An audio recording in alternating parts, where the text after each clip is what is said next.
Bonjour et bienvenue dans ce tutoriel concernant Word 2010 et l'insertion d'une page de garde prédéfinie ou personnalisée.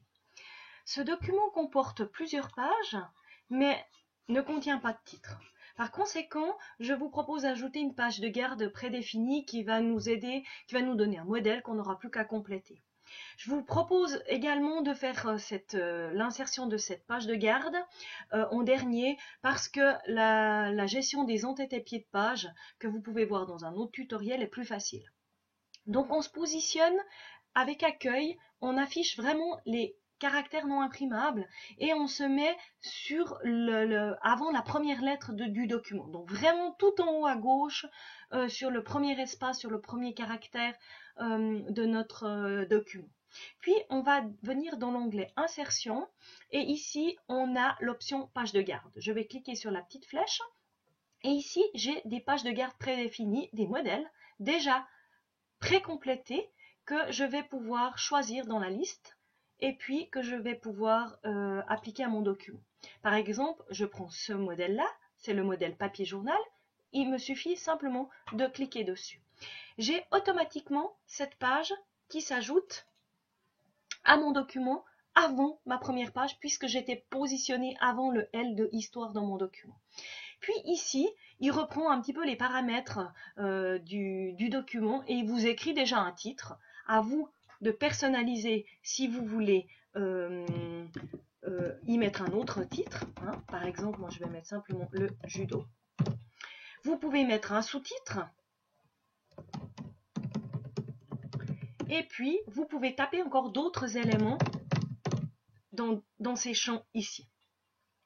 Vous pourriez tout à fait encore ajouter d'autres choses. Vous pouvez bien entendu personnaliser les couleurs. Ici, j'ai cliqué la zone. Vous voyez qu'il y a les outils de dessin qui s'ouvrent automatiquement dans le ruban. Donc, si je clique sur l'onglet Format, je vais pouvoir changer le remplissage de ma forme. Par exemple, changer les couleurs ici du texte, etc., etc. Donc, personnaliser entièrement cette zone. Ça, c'était avec une page de garde prédéfinie que j'ai insérée ici dans l'onglet Insertion, page de garde. Je vais juste revenir en arrière pour faire cette fois une page de garde prédéfinie, ce qu'on vient de faire, personnalisée.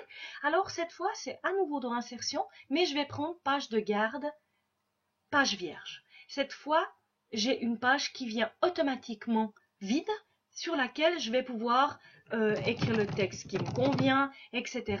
Mettre moi-même, créer moi-même ma page. Moi, je vous conseille d'utiliser les pages de garde prédéfinies.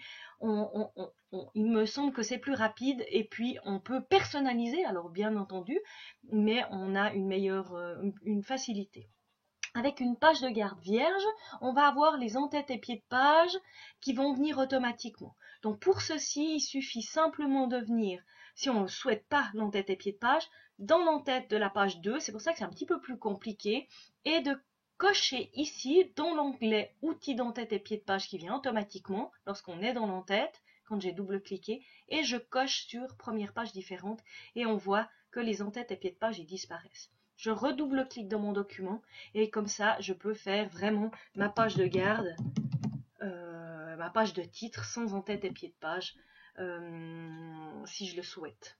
Donc, si je vais effacer ce texte-là, je ne supprime surtout pas le saut de page. Le saut de page, il est visible uniquement parce que j'ai affiché mes codes champs ici. Voilà, merci pour votre attention.